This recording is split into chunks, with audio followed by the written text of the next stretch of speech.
किसी की कोई गलती ना हो उसके बावजूद भी उसको सज़ा मिले तो बर्दाश्त की भी एक सीमा होती है, हद होती है। आज की जो सच्ची घटना मैं आपको सुनाने जा रहा हूँ, इस सच्ची घटना में कुछ ऐसा ही होता है। एक महिला पर उसका पति लगातार चरित्रहीनता का शक करता था। उसको लगता था कि उसकी पत्नी का कई लोगों से, कई जनों से संबंध है और इसी बात को देखते हुए उसका पति अपनी पत्नी को पीटने के लिए कोई ना कोई बहाना ढूंढता था। आए दिन किसी न किसी बात पर बहुत बुरी तरह से मारता था, पीटता था। वो महिला अपनी बेगुनाही का लगातार सबूत भी देती थी, लेकिन उसके पति के उसको समझ में ही नहीं आता था। महीने दर महीने ऐसे ही गुजर रहे थे। एक दिन उस महिला ने एक पत्र अपने पति के नाम लिखा और उसमें लिखा कि मेरी कोई गलती नहीं है, इसलिए मैं यहाँ से सब कुछ छोड़ के जा रही हूँ। अपने परिवार की सहमति से अपनी एक नई ज़िंदगी की शुरुआत करूँगी। मेरी बेटी है, इसका ख्याल रखना। वो अपनी 3 साल की बेटी को इस घर में छोड़कर ज़रूर चली गई थी। उसने कभी सोचा नहीं था कि बेटी बड़ी होगी, उसका भविष्य कैसे संवरेगा, उसके साथ आखिरकार क्या होगा। अपनी बेटी की तो उसने फ़िक्र की ही नहीं, अपनी ही फ़िक्र थी। उसे लग रहा था कि यहाँ से वो चली जाएगी, सब कुछ ठीक हो जाएगा। लेकिन जो उसकी बेटी के साथ होता है वो वाकई किसी ने भी कोई कल्पना नहीं की थी। आज की घटना सुनने के बाद आपको हैरानी होगी, आपको परेशानी होगी। आप सोचने पर मजबूर हो जाएंगे कि कोई बिना गलती के कितना बर्दाश्त कर सकता है। आदाब, नमस्कार, सत श्री अकाल। मैं उस्मान सैफ़ी। आज की जो सच्ची घटना मैं आपको सुनाने जा रहा हूँ, ये सच्ची घटना है राजस्थान प्रदेश का एक शहर है जोधपुर, और इसी जोधपुर शहर का एक थाना लगता है लूणी। दरअसल बात कर रहा हूँ 14 अप्रैल 2021 की। एक लड़की अचानक से ही उसके चोट लग जाती है। उसके दादा उस लड़की को सीधा MDM हॉस्पिटल है, वहाँ लेके आते हैं।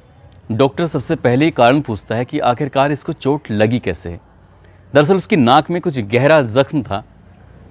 जब डॉक्टर ने ये पूछने की कोशिश की तो उस व्यक्ति ने बताया कि मेरी ये पोती है, जिसकी उम्र लगभग 15 साल के आसपास है। घर के बाहर और बच्चों के साथ खेल रही थी। एक और बच्चे ने इसकी नाक पर दांतों से काट लिया है, जिसकी वजह से इसके बहुत गहरा जख्म हो गया है। डॉक्टर साहब जल्दी से इसे ठीक कर दीजिए। लड़की को ऑपरेशन थिएटर में लेके जाया जाता है। उस बुज़ुर्ग व्यक्ति को बाहर इंतज़ार करने के लिए कहा जाता है। डॉक्टर जब उसका इलाज कर रहे थे तो उस लड़की से पूछा जाता है कि बेटा तुम्हारे साथ आखिरकार क्या हुआ है। तो लड़की कहती है कि मैं घर में खेल रही थी और खेलते खेलते मेरे दांत मार दिया परिवार के ही एक बच्चे ने। लड़की कुछ और बयान दे रही है, दादा कुछ और बयान दे रहे हैं। इसी बात को देखते हुए डॉक्टर को थोड़ा शक होता है कि कुछ तो बात है जो यहाँ पर सही बात बताई नहीं जा रही है। तभी उस डॉक्टर की सूचना पर लूणी थाने की पुलिस को बुलाया जाता है और जब पुलिस मौके पर आती है, उस लड़की से बातचीत करने की कोशिश करती है, तो लड़की ने वही बयान दिया जो डॉक्टर साहब के सामने दिया था। और देखते ही देखते ये खबर उसी दिन उसी थाने में एक और NGO था, मेरी भावनाएं सेवा संस्थान। मेरी भावनाएं सेवा संस्थान के अध्यक्ष पवन मिश्रा भी मौके पर थे और वो SHO परमेश्वरी देवी के साथ साथ सीधा उसी हॉस्पिटल MDM में चले जाते हैं। और यहाँ आने के बाद पहले तो SHO परमेश्वरी ने उस लड़की से बातचीत करने की कोशिश की थी। जैसे ही वो चले जाते हैं उसके बाद ये पवन मिश्रा जो उस NGO के अध्यक्ष होते हैं वो बातचीत करने की कोशिश करते हैं। तो कुछ ही देर में, क्योंकि उन्होंने जो उस लड़की से बातचीत की थी, उनकी बातचीत करने के तरीके से ऐसा लग रहा था जैसे क्या ये सबसे बड़े हमदर्द हैं। और वाकई ऐसा ही होता है। उन्होंने उस लड़की के दिल में जगह बनाने में कुछ ही घंटे का समय लिया था और देखते ही देखते उस लड़की ने जो बात बताई, उसको सुनने के बाद न केवल पवन मिश्रा बल्कि पुलिस, हर कोई हैरान था, परेशान था कि आखिरकार इस बच्ची के साथ पिछले 2 साल से लगातार अपराध हो रहा है, बिना किसी गलती की सज़ा भुगत रही है। वो लड़की कहती है कि जब वो 3 साल की थी तब उसकी माँ के साथ आए दिन मारपीट होती थी, उन्हें परेशान किया जाता था, गलतियाँ ढूंढी जाती थी। उसके पिता किसी न किसी बात पर उनको मारते थे, पीटते थे। उसे दुनियादारी के बारे में कोई समझ नहीं थी, बस वो तो छोटी ही थी। माँ तो सब कुछ छोड़ छाड़ के यहाँ से चली जाती है, शायद ये सोचकर कि अब उसकी ज़िंदगी में जो दिक्कत परेशानी है वो सब ख़त्म हो जाएंगी।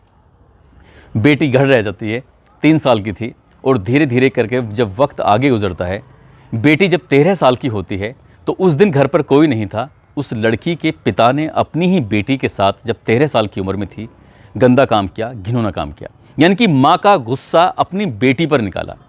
ये पहला दिन था और उस बेटी के साथ उसने एक आदतन उसकी बन चुकी थी, उसकी बेटी कम और वो पत्नी की तरह उसके साथ व्यवहार करने लगा।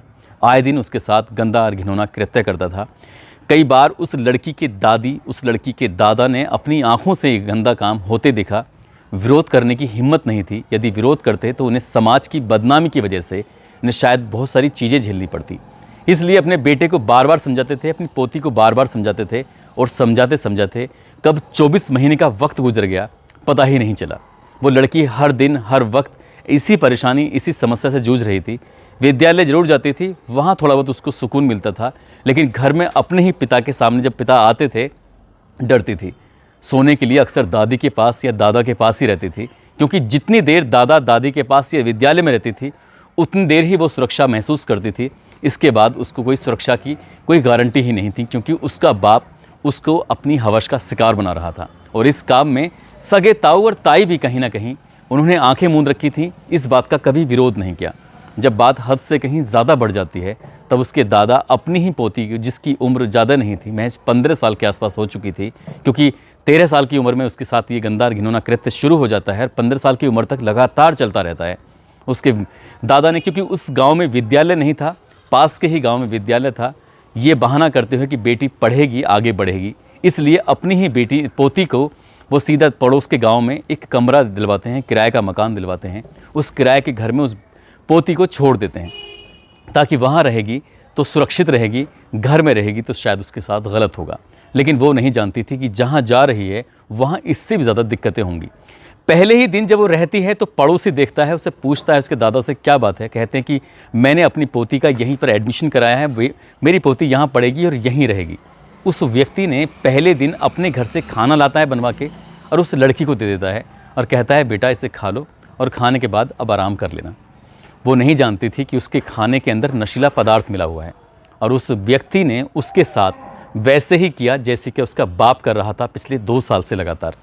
अब यहाँ इस व्यक्ति की इतनी हिम्मत बढ़ जाती है कि वो किसी न किसी बहाने से इस घर के अंदर आता था, उसको कुछ ना कुछ खाने की चीज़ देता था।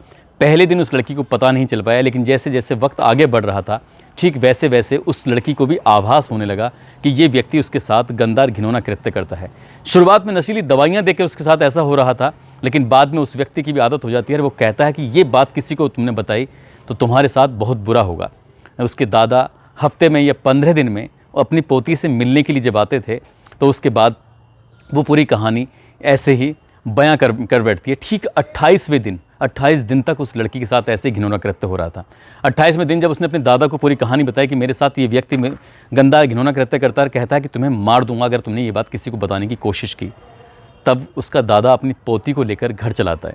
और जब वो लड़की अपने ही घर में अपनी ही दहलीज में कदम रखती है तो पिता इस बात को बर्दाश्त नहीं कर पाता कि 28 दिन तक तुम कहाँ थी, जहाँ थी तुम्हें वहीं चला जाना चाहिए। और उसके बाप ने उसको वैसे ही मारना शुरू कर दिया, वैसे ही पीटना शुरू कर दिया जैसे कि उसकी माँ को मारा करता था, माँ को पीटा करता था। पीटते पीटते कब उसने अपने ही दांतों से अपनी ही बेटी की नाक पर जख्म बना दिया, नाक को उसके काट लिया और उसकी नाक में गहरा घाव आ गया। जब जैसे ही नाक काटता है अपने दांतों से तो बहुत ज़्यादा ब्लड बहने लगता है, और दादा की जब नज़र पहुंचती है तो दादा उसको जल्दी से हॉस्पिटल लेके जाता है, MDM हॉस्पिटल। वहाँ इलाज कराते हैं, लेकिन कहते हैं कि सच्चाई कभी छुप नहीं सकती। ठीक यहाँ पवन मिश्रा ने जिस तरह से उस बेटी को ये कह के कि ये तुम्हारा दर्द हमारा दर्द है, जब उसकी पूरी बातें सुनी, बात सुनने के बाद फिर पुलिस को बुलाया जाता है, और पुलिस को बुलाने के बाद उस लड़के के, जो उस लड़की का पड़ोसी बनता है, 28 दिन तक उसके साथ गंदा काम करता है, उस लड़की का बाप, उन दोनों के विरुद्ध गंभीर धाराओं में मुकदमा दर्ज कराया जाता है। पुलिस ने गिरफ्तार करती है, और जब इस लड़की को घर भेजने की बात आती है तो लड़की कहती है अब मैं अपने घर नहीं जाऊंगी, अब मुझे वो घर जाना ही नहीं है, क्योंकि पुलिस की जांच में ये भी आता है उस लड़के ने जो 28 दिन तक गंदा और घिनौना कृत्य किया था, उस लड़की के सगे ताऊ ने 50,000 रुपये की रकम उस लड़की के पड़ोसी किराएदार को दी थी, जिसके जगह रह के उसने पढ़ने की कोशिश की थी। उन 50,000 रुपये की वजह से ही वो उसके साथ लगातार लंबे समय से घिनौना कृत्य कर रहा था। पुलिस मामले की जांच पड़ताल करने के बाद इन आरोपियों को क्या सज़ा दिला पाएगी ये तो खैर भविष्य के गर्भ में छिपा हुआ है, लेकिन जिस तरह से उस बेटी को बड़े होकर दिक्कतें परेशानी झेलनी पड़ी वो वाकई अपना आप में बहुत भयानक है, परेशान करने वाला है। जिस दिन उस बच्ची की माँ गई थी सब कुछ छोड़ छाड़ कर, काश अपनी बेटी को अपनी सीने से लगाकर निकल जाती तो बड़े होकर इस बच्ची ने कभी दुख तकलीफ़ ना देखी होती। साथ ही इस दुख तकलीफ़ से वो फ़िलहाल भले ही चाहे राहत महसूस कर रही हो, लेकिन जो उसने परेशानियां देखी हैं इन 2 साल लगातार, उस 28 दिन लगातार, वो शायद उसे कभी भी इस कालिख को अपने स्मृति से कभी मिटा पाएगी, इस बात की कभी कोई गारंटी नहीं है। दोस्तों, इस पूरे घटनाक्रम को सुनाने का उद्देश्य किसी को परेशान करना नहीं है, किसी का दिल दुखाना नहीं है, बल्कि आपको जागरूक करना है, आपको सचेत करना है। और जाते जाते कुछ लोगों के जन्मदिन हैं, जिससे मुन्ना है जयपुर के, मुकेश कुमार सीकर के रहने वाले हैं, संजय राणा बहराइच से हैं, ध्रुव कुमार हैं। इन सभी को जन्मदिन की बहुत सारी शुभकामनाएं, बहुत बहुत मुबारकबाद। साथ ही कुछ लोगों ने नाम लेने की अपील की थी, जिसमें सचिन कुमार, रजनीश राजपूत, मोहम्मद रिजवान सबरी हैं उत्तराखंड से, भास्कर तिवारी, मुकुट अग्रवाल हैं, समर खान, राजेंद्र, कय्यूम खान हैं, जितेंद्र कुमार, मनीष गिरी, आमिर खान, इब्राहिम, हबीबुर रहमान, डॉक्टर ब्रह्मपाल सिंह, उनकी पत्नी हैं चंचल देवी, जितेंद्र कुमार, उनकी पत्नी हैं रजनी कुमारी, अल्ताफ़ खान हैं, विशाल शर्मा अनूप शहर से हैं, आशीष कुमार शुक्ला हैं बांदा से, आरिफ सैफ़ी हैं। इन लोगों ने नाम लेने की अपील की थी। साथ ही कुछ लोगों के कमेंट बहुत अच्छे थे, दिल को छूने वाले थे, इसलिए इन लोगों के नाम लिए गए हैं। आप सब लोग अपना ख्याल रखें, सुरक्षित रहें। जय हिंद, जय भारत।